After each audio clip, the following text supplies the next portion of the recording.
Welcome to new TV Telugu. బంగాళాఖాతంలో ఏర్పడిన అల్పపీడనం కోస్తా తీరం వైపుగా దూసుకొస్తోందని, దీని ప్రభావంతో ఏపీ, తమిళనాడు రాష్ట్రాల్లో నేడు రేపు భారీ వర్షాలు పడే అవకాశం ఉందని వాతావరణ శాఖ తెలిపింది. ఏపీ తీరం వైపు దూసుకొస్తున్న అల్పపీడనం వచ్చే 24 గంటల్లో తీవ్ర అల్పపీడనంగా మారి ఉత్తర తమిళనాడు, దక్షిణ కోస్తా తీరాల వైపు వెళ్తుందని, ఆ తర్వాత కోస్తా తీరం వెంబడి కదులుతుందని పేర్కొంది.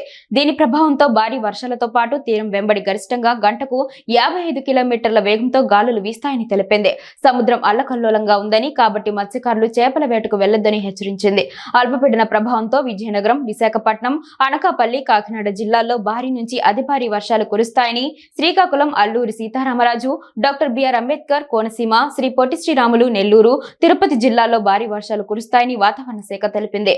మిగిలిన జిల్లాల్లో తేలికపాటి నుంచి ఒక మోస్తారు వర్షాలు పడే అవకాశం ఉందని వివరించారు.